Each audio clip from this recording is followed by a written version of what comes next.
Tota ilmaan Oromoo qaqqaaliiwwan kan fayyaa jirtu nagaa keessanii naga kooti isin jecha isinis bakka jirtanitti baga naganaaf jiraatan isin jedha. Egaa har'as jechuudha akkuma baratame barumsa tokkoon qabadhee isin dhiyaadhee jira. Barumsichi an har'a isiniif dhiyeessu kun maali jettanii gaafii isinitti ta'uun keessa waan hin oolleefu jechuudha.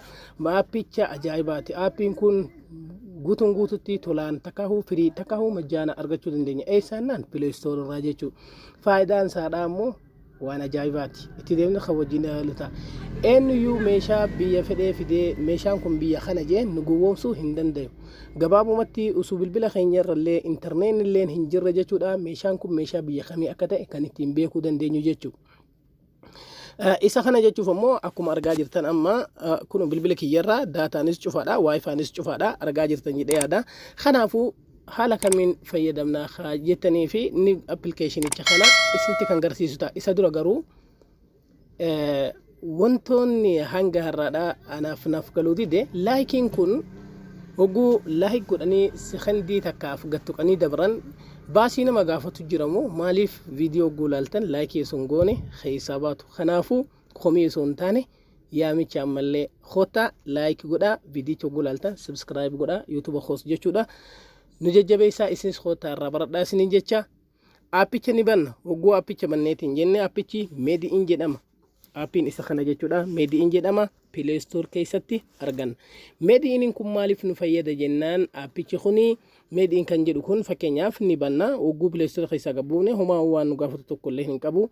Hogguu haala kanaanii gadi buufnee sana booda jechuudha appilikeeshinicha kana bannee bakka alaabaa kana qabu irratti deebisnee haala kanaan kun akkuma argitan fakkeenyaaf amma wanti kun Saudi Arabiyaatti oomishamee jira. Koodiin kun kan Saudi Arabiyaatti alaabaa kun gubbaa kanaan soba akka hin jenne daataa fi waayifaan kiyyallee cufaadha. Waayifaaf daataa illee isin barbaachisu.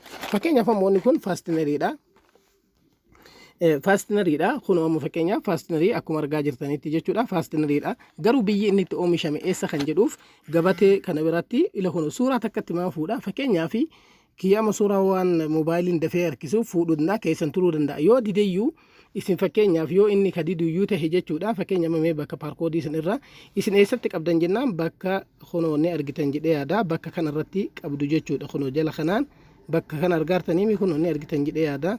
Kaamera fuudhaaf dalga qabeesni garsiisu jira. Kunoo isii kanarratti qabdan kaamera keessan yoo kaameraa nu didee barreeffamaan kunoo bakka fakkii kiiboordii jala kana jirtu tuqaalee qabdu kana baatiriin dagalee jirtu.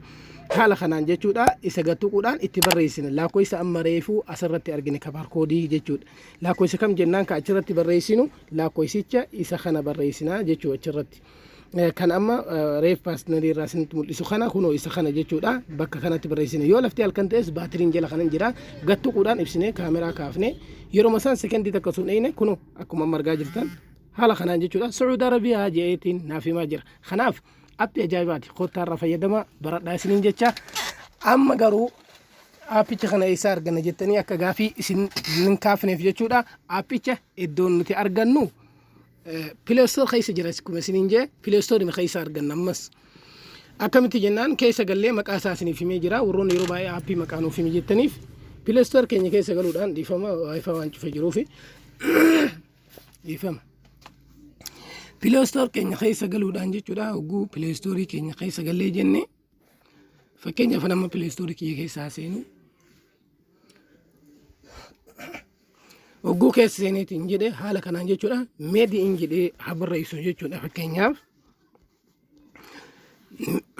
Made in jedhee hogguu barreessee jedhe haala kanaan naaf dhufa jechuudha. Appilikeeshinichi kunoo isa kana isiniif install jedhe anaaf oppiin jedhe waan gabbuufadhee jiruuf isiniin jedhe. Barumsichi keenya har'aadha. Asumaan nu aga'u kana fakkaata barumsa birootiin hanga walitti deebinutti bye bye turtii gaarii isiniif